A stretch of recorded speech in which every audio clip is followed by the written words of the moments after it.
théorique de haute tenue. Lansana Gagny Sakho se situe dans la ligne de pensée d'auteurs comme Michel Crozier. Michel Crozier, qui, dès les années 1960, dénonçait le phénomène bureaucratique comme un système rigide peu propice à l'adaptation et à la performance. À la suite de Crozier, des figures comme Christopher Hood, Elliot Friedson et Marc Considine ont interrogé avec rigueur les mutations managériales de l'État, notamment à travers le prisme du New Public Management. Pettigrew, que l'auteur cite, définit le New Public Management comme consistant à favoriser l'intrusion de modèles et de personnes issues du secteur privé dans le secteur public. L'intrusion de modèles et de personnes issues du secteur privé dans le secteur public. Voilà, il faut suivre mon regard. Lansana Gagny est la figure archétypale de ce qu'il théorise. Lui, il est passé du privé au public pour donner un autre retentissement à la fonction de gestion administrative. Donc, c'est à cette tradition critique et réformatrice que se rattache en toute légitimité le travail de M. Sakho. Mais il ne s'agit pas là que d'une filiation, mais en aucune manière d'une soumission, encore moins d'une inféodation. En effet, Lansana Gagny Sakho fait montre d'une souveraineté épistémologique qui constitue l'un des fondements incontournables du développement réel endogène. Le livre s'organise sur le sillage de concepts très difficiles, qui est celui de l'émergence, qui est venu supplanter dans l'ordre discursif celui de sous-développement et de voies de développement, qui ont agrémenté la fameuse diplomatie du vocabulaire pour maintenir l'Afrique dans sa situation. L'émergence est un concept en vogue, mais au contour flou et au titre de créances théoriques jamais déclinées. Sur 54 pays africains, 52 ont eu ou ont leur plan d'émergence. Mais de quoi émerge-t-on? Pour émerger, il faut avoir immergé. Où est-ce qu'on a immergé? Et de quoi émerge-t-on? À l'instar des réformateurs contemporains de la gouvernance, Lansana Gagny Sakho dépasse cette aporie et il insiste sur un point souvent négligé: la performance. Pour Lansana, la performance ne se décrète pas, elle se construit. Et elle se construit dans une temporalité longue par un arbitrage lucide entre objectifs politiques et moyens managériaux. Il appelle à une réforme fondée non sur l'imitation mécanique de modèles importés, mais sur une appropriation contextuelle des principes d'efficience, de transparence et de redevabilité. La plume de l'auteur s'inscrit dans le prolongement des grands éclairages doctrinaux de l'État, doctrinaux sur l'État. Elle se situe dans une filiation intellectuelle exigeante, où l'État n'est pas seulement perçu comme une structure administrative, mais comme une puissance instituante, garante du bien commun et de l'équilibre social. C'est l'un des points que met en avant Lansana dans les apports managériaux lorsqu'il appelle à professionnaliser les organes de gouvernance. Et en cela, il y a un écho très pertinent avec les écrits du professeur Sakho, qui aujourd'hui travaille sur des problématiques liées à la performance dans les administrations publiques, et il vient de publier un article sur la notion de compliance, qui n'est plus un choix mais une obligation. Cette théorisation des nouveaux outils de la performance dans le cadre de l'administration, c'est ce qu'a démontré Lansana Gagny Sakho dans son ouvrage. Ainsi, ce livre se recommande d'une démarche que l'on pourrait qualifier d'éthique de la refondation publique. Il ne s'agit pas seulement de rationaliser, mais de redonner sens à l'État, sens à l'action de l'État, de rappeler que les institutions ne valent que par leur capacité à servir le bien commun. Bon, malgré tout le bien que je viens de dire sur ce livre-là, vous avez imaginé que c'était les fleurs qui annonçaient des épines. Mais je ne vais pas être piquant, je vais questionner, j'ai des questions. Pour peut-être alimenter les débats et les discours de tout à l'heure. Alors j'ai 3 questions, si vous permettez. Le New Public Management, en prétendant moderniser l'État par l'importation de méthodes du secteur privé Ne faut-il pas d'abord s'interroger sur ce que l'on perd lorsqu'on transforme les citoyens en clients et les institutions en entreprises? Peut-on vraiment administrer la justice, l'école, l'hôpital, donc au-delà des agences d'exécution, selon les logiques de performance, d'objectifs chiffrés, d'optimisation des coûts, de calculabilité, sans trahir leur vocation? Mon aîné Mastiam, qui a été également un transfuge du privé qui est allé intégrer le public, nous en a peut-être des réponses. Et est-ce qu'avec le New Public Management de son livre, à savoir le chapitre sur la méthodologie, confère à l'ouvrage un gage supplémentaire de robustesse? Le fait d'expliciter les fondements épistémologiques, de détailler la stratégie de recherche, de présenter le terrain d'enquête et les techniques de collecte des données illustre une volonté de transparence et de traçabilité du raisonnement scientifique, en distinguant clairement posture théorique, dispositif méthodologique et instruments empiriques. L'auteur se conforme aux standards de recherche les plus exigeantes en sciences sociales.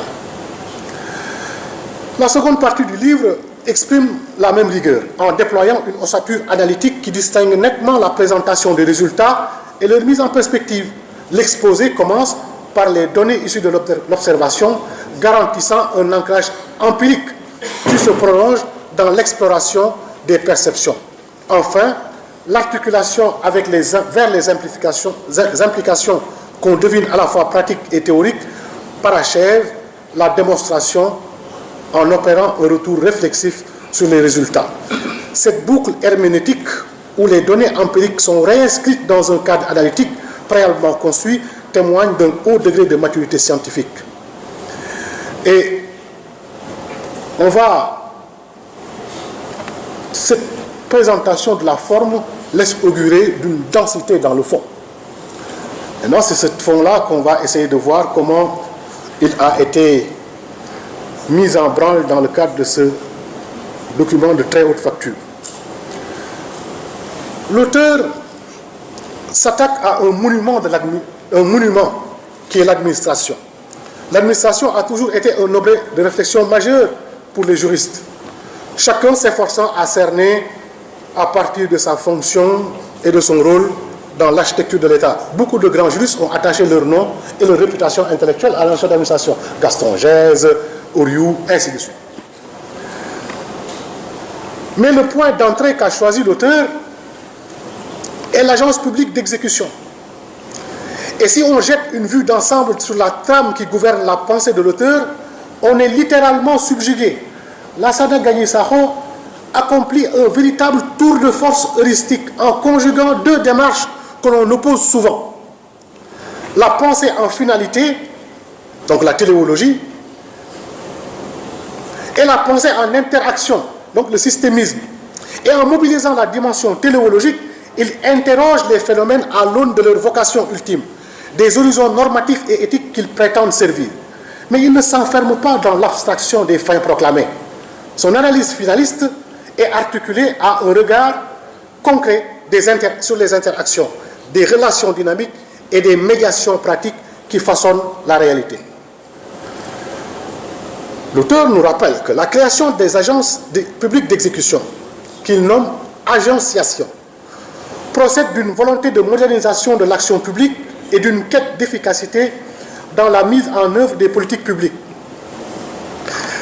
Ces agences-là se caractérisent par une relative autonomie administrative et financière vis-à-vis de l'administration centrale, censée leur conférer une souplesse, une réactivité et une spécialisation technique. Ces structures permettent d'introduire des logiques de performance, d'imputabilité et de contractualisation dans l'action publique. Leur pertinence réside aussi dans la capacité à mieux traduire les orientations stratégiques de l'État en actions concrètes tout en mobilisant une expertise sectorielle pointue. Ces agences sont également perçues comme des instruments de déconcentration fonctionnelle rapprochant l'État de l'usager en évitant les lourdeurs bureaucratiques traditionnelles. Sous ce regard, l'intérêt de l'ouvrage de Lansana réside dans sa capacité à articuler une lecture empirique et des projections normatives. La problématique qu'il retient s'attache à mettre en lumière la question de la performance des agences d'exécution dans le cadre de la mise en œuvre efficiente des politiques publiques. Cette problématique conduit l'auteur de manière corrélative à interroger et à identifier les facteurs structurels, organisationnels et contextuels susceptibles de constituer les obstacles à l'atteinte de la performance. Le diagnostic est sans appel. Les agences d'exécution ont souvent été conçues comme des panacées organisationnelles censées contourner les lourdeurs, les angles morts et les inerties administratives classiques. Mais, à défaut de régulation, de supervision claire et de cadres stratégiques cohérents, elles deviennent des entités flottantes, presque aberrantes, peu redevables, parfois redondantes, voire inefficaces. Lassana Gagny Sakho ne se contente pas de la platitude de ce constat. Il avance des pistes. La rationalisation du périmètre d'action, la clarification des responsabilités, la professionnalisation des acteurs publics, la mise en cohérence des ressources et des missions. Vous l'aurez compris, le propos de l'auteur s'inscrit dans une filiation théorique de haute tenue. Lassana Gagny Sakho se situe dans la ligne de pensée d'auteurs comme Michel, qui intervient au-delà de son strict domaine de compétences techniques parce que toute injustice engage l'humanité toute entière. L'engagement implique donc une prise de position publique, souvent contre l'ordre établi. Lassana Gagny Sakho, qui nous réunit aujourd'hui, se dresse comme un parangon de vertu et de rectitude, dont la trajectoire intellectuelle et civique puise dans les sources les plus fécondes de notre patrimoine civilisationnel. À travers son œuvre et son engagement, il apparaît tel un archétype du Sénégal éternel. Rendre hommage à un tel auteur, c'est reconnaître en lui non seulement un passeur de savoir, un passeur de sens, un passeur de valeurs, mais aussi une conscience éveillée qui rappelle à la société sa responsabilité historique et morale. Et on s'en rendra compte quand on va aborder la deuxième partie sur l'œuvre. L'œuvre. De la même manière, nous les juristes, on aime bien articuler nos propos autour d'un diptyque. Première partie, deuxième partie. Pour aborder l'œuvre, je vais parler de la forme et du fond. Un plan assez facile, mais je crois avoir l'autorisation du professeur qui me l'accordera. La forme d'abord. Un auteur célèbre, Roland Barthes, disait que la forme n'est jamais innocente. Elle est toujours chargée d'une intention, même implicite. Victor Hugo, lui, disait que la forme, c'est le fond en action. Ainsi donc, la manière de dire participe de ce qui est dit. Car la clarté, la précision et l'élégance du style conditionnent la justesse de la réception et de la force de persuasion du propos. Le livre de Lassana Gagny Sakho a respecté la forme. Son style d'écriture se distingue par une épuration élégante qui n'exclut pas la densité conceptuelle, réussissant le tour de force magistral de rendre accessibles des notions d'une redoutable technicité, généralement rétive à la simplicité, sans jamais sombrer dans l'amphigorisme grandiloquent. L'auteur conjugue ainsi précision terminologique et clarté pédagogique, offrant au lecteur le rare privilège d'entrer dans un univers théorique exigeant par la porte d'une prose fluide, maîtrisée et d'une sobriété qui rehausse plutôt qu'elle n'atténue la profondeur de la pensée. Ce texte de Lassana est un texte qui nous épargne les coquilles. Là, les textes qu'on lit, c'est des textes truffés de petites fautes. Mais ce texte nous épargne les coquilles, les maladresses stylistiques, les formules grotesques, les facilités de langage. Chaque phrase y est pesée, polie, ciselée, ajustée comme si l'auteur avait voulu bannir toute dissonance ou relâchement afin de préserver la limpidité et la tenue littéraire irréprochable, où la fermeté de la pensée se conjugue à l'élégance de l'expression. Lassana va au-delà. La délicatesse de son ouvrage s'exprime jusque dans son apparat matériel. La couverture, les choix chromatiques, l'infographie sont le témoignage d'une attention rare aux détails, comme si l'esthétique visuelle devait prolonger et refléter l'exigence intellectuelle du propos. L'harmonie des couleurs, la sobriété des lignes et l'élégance graphique composent un écrin qui ne relève pas du simple ornement, mais participe d'une véritable mise en scène symbolique du contenu, invitant le lecteur à pressentir, dès le premier regard, la rigueur et la finesse qui traversent l'ensemble de l'œuvre. Maintenant, distinctement, la constance méthodologique de l'ouvrage se manifeste avec clarté, parce que ce n'est pas de la littérature simple. Lassana Gagny Sakho nous a proposé un texte d'une facture académique extraordinaire, et cela se justifie au travers de son approche méthodologique. Cette approche méthodologique se manifeste avec clarté à travers la cohérence de son ossature argumentative, où chaque partie s'enchaîne avec une logique interne maîtrisée, attestant d'une pensée structurée et d'un souci constant de progression intellectuelle. Il a compris assurément que la clarté est souvent la politesse de la rigueur. Au cas particulier, la première partie du livre s'ouvre sur un appareillage conceptuel solidement charpenté, où la revue littéraire s'articule à un ancrage théorique explicite et à la mobilisation de concepts opératoires, en intégrant les notions comme la performance dans l'administration publique, qui fait écho au livre du professeur sur la gouvernance, qui sont d'ailleurs ses grandes thématiques. Il l'intègre dans le livre. Le New Public Management, ou encore les formes différenciées de leadership et de gestion du changement, l'auteur fait montre d'une capacité à inscrire son analyse dans les débats académiques contemporains, tout en adoptant une posture réflexive. Cette progression interne, allant du repérage critique des référentiels à l'examen de leur implication organisationnelle, traduit une conscience claire des prérequis épistémiques nécessaires à la construction d'un objet scientifique en sciences sociales. L'autre pilier de cette première partie de son livre, à savoir le chapitre sur la méthodologie, confère à l'ouvrage un gage supplémentaire de robustesse. Le fait d'expliciter les fondements, il est des auteurs dont l'engagement intellectuel ne relève pas d'un simple positionnement discursif, mais d'une posture existentielle, d'un arrimage profond entre la pensée et l'action.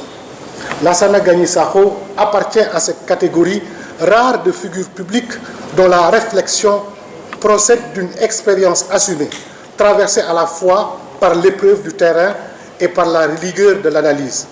Haut diplômé, dirigeant, consultant et observateur critique de la vie publique, M. Sakho a su, au fil des années, conjuguer hauteur de vue et ancrage concret, refusant le confort de la théorie désincarnée et le cynisme de la technocratie sans vision.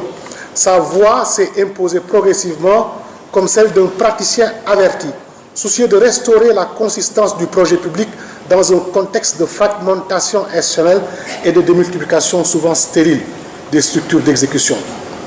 Homme de tenue, de retenue, de mesure, à la courtoisie feutrée, toujours d'une distinction naturelle et à la parole juste, il parle avec justesse, sans emphase, mais avec cette gravité tranquille des esprits posés. Lassana Gagny Sakho incarne avec une rare constance cette politesse seigneuriale que notre société, hélas, semble avoir reléguée aux marges de la modernité. En lui survit quelque chose d'un art de vivre disparu, fait d'élégance sobre, de distinction naturelle et d'une attention sincère à l'autre, qui rappelle que la dignité n'est pas une posture, mais un ethos. Chez lui, la courtoisie n'est pas un artifice, mais une manière d'être, un respect profond de l'autre. Le livre que nous accueillons aujourd'hui, Agence publique d'exécution face aux défis de la performance, cas du Sénégal, s'inscrit dans cette veine à la fois critique et constructive.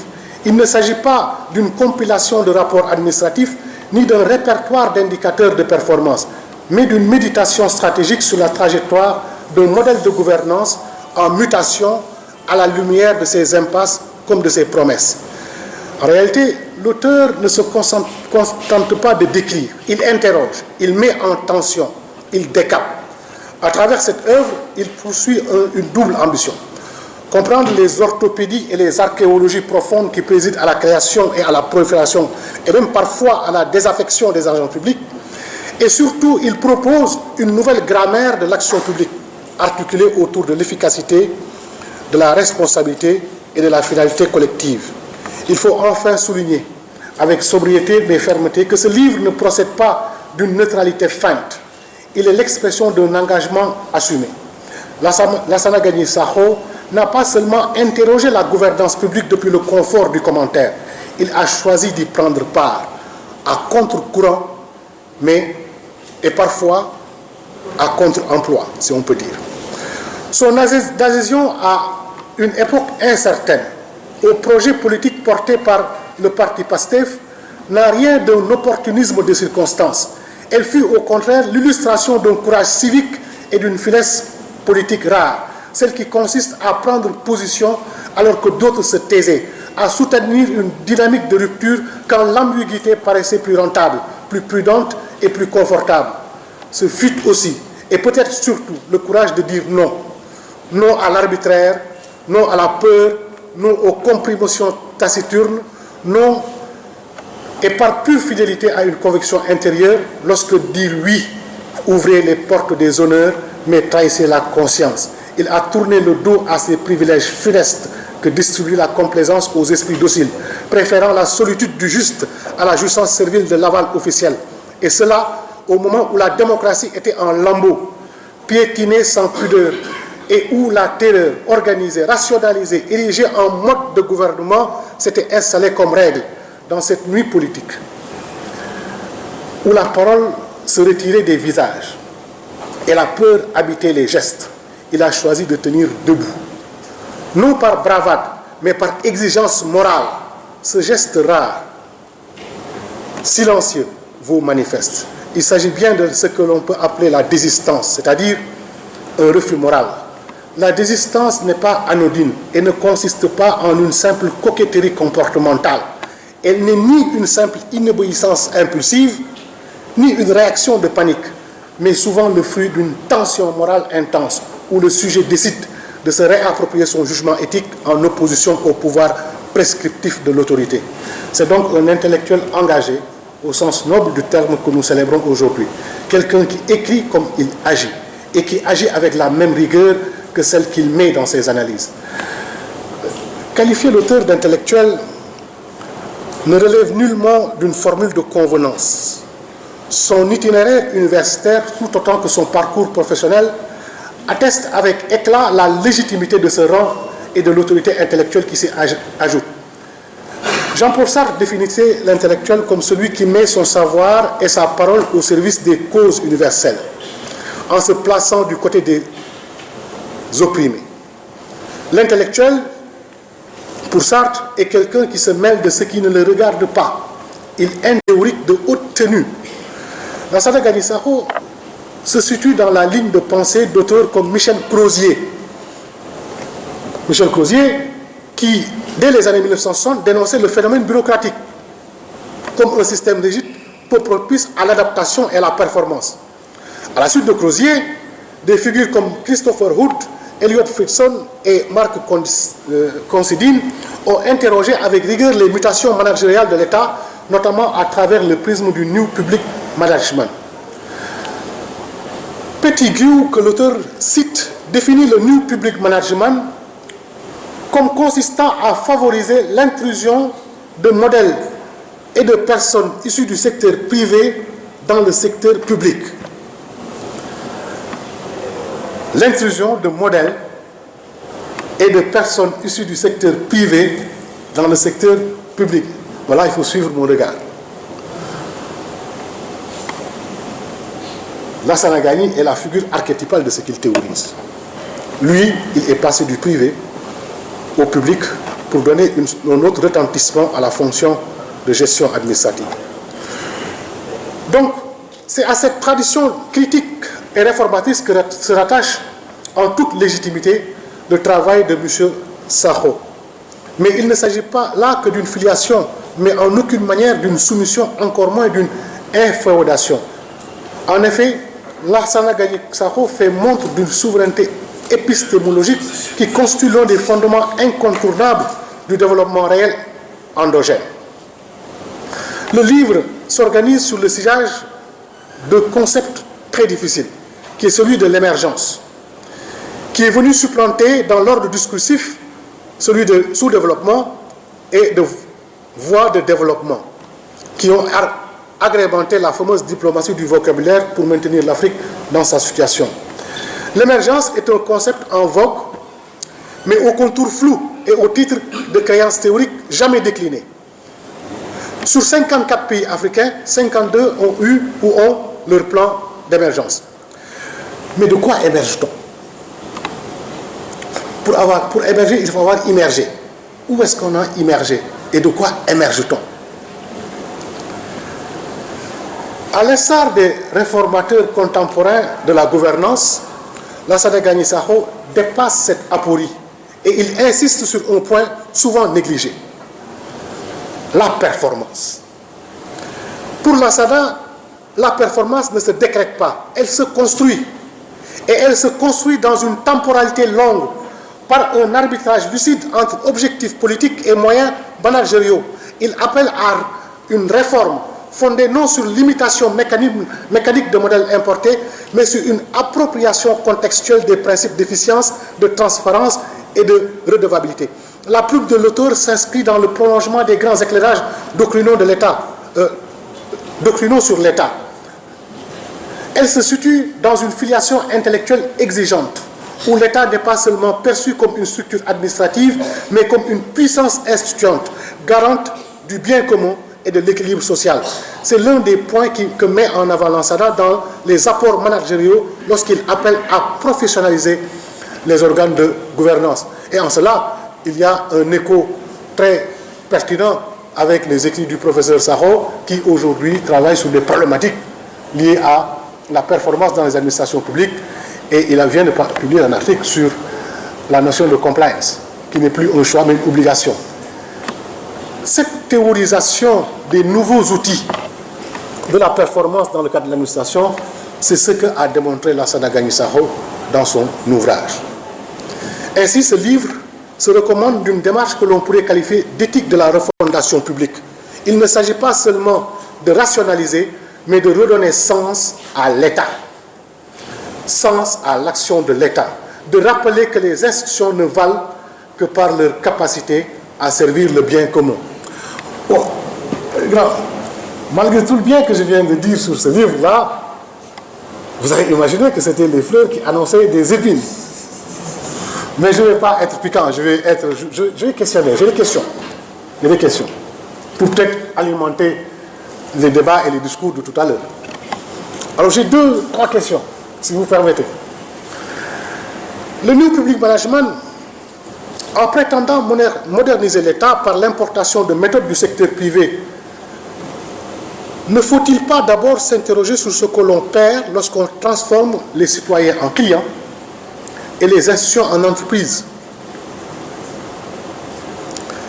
Peut-on vraiment administrer la justice, l'école, l'hôpital, donc au-delà des agences d'exécution, selon les logiques de performance, d'objectifs chiffrés, d'optimisation des coûts, de calculabilité, sans trahir leur vocation? Mon aîné Mastiam, qui a été également un transfuge du privé qui est allé intégrer le public, nous en a peut-être des réponses. Et est-ce qu'avec le New Public Management, on n'est pas en face d'une hétéronomie radicale, où les institutions publiques cessent d'être les garants du bien commun défini collectivement pour devenir des instruments d'une rationalité instrumentale fondée sur l'optimisation des flux, des coûts et des rendements? Ça, c'est une question. J'ai une autre question. Que devient l'action publique lorsque la finalité politique cède le pas à la rationalité comptable? Est-ce qu'on ne doit pas politiser toutes nos questions administratives, économiques? Le grand débat qu'on a aujourd'hui sur l'audit citoyen de la dette du Sénégal, c'est une question politique. Elle sort des logiques administratives et comptables. Si on restait dans des logiques administratives, comptables, financières, le Sénégal doit, le Sénégal va payer. Mais lorsqu'il y a une montée citoyenne qui nous appelle à repenser la dette dans un rapport politique pour la questionner, ça veut dire qu'il faut qu'on laisse quand même à nos administrations un certain espace de politisation, de débat citoyen. C'est une question. Donc, est-ce qu'on n'assiste pas, Lassana, à une dépolitisation rampante de l'État qui renonce à porter le projet collectif pour se muer en simple organe de gestion? Et surtout, quels sont les effets de ce modèle sur le service public lui-même? Peut-on maintenir un engagement éthique des agents quand le sens de leur mission est dissous dans des indicateurs? Que reste-t-il de l'idéal républicain? Bon, ce sont des questions. Mais mes craintes sont vite dissipées. Je pose les questions parce que l'exercice me commande de le faire. Mais mes craintes sont vite dissipées parce que l'auteur, dès l'introduction, répond à mes questions. Expressis verbis, Lassana dit, le New Public Management n'est pas un outil miracle. Il s'apparente plutôt à un processus de long terme qui exige du temps, de la mesure et de la détermination. Lassana précise que le management privé, s'il peut être un exemple dont on peut s'inspirer dans le secteur public, ne doit pas pour autant être survalorisé ou sacralisé. Donc j'ai réponse à mes questions. Ce livre de Lansana Gagny Sakho est à la fois une œuvre de savoir, un outil de transformation. Il donne à penser, mais aussi à agir. Il nous convoque à une réflexion exigeante sur la gouvernance au moment où nos États africains, pris dans des injonctions extérieures et attentes sociales, cherchent une voie de réinvention. Ce livre n'est pas seulement un texte pour spécialistes.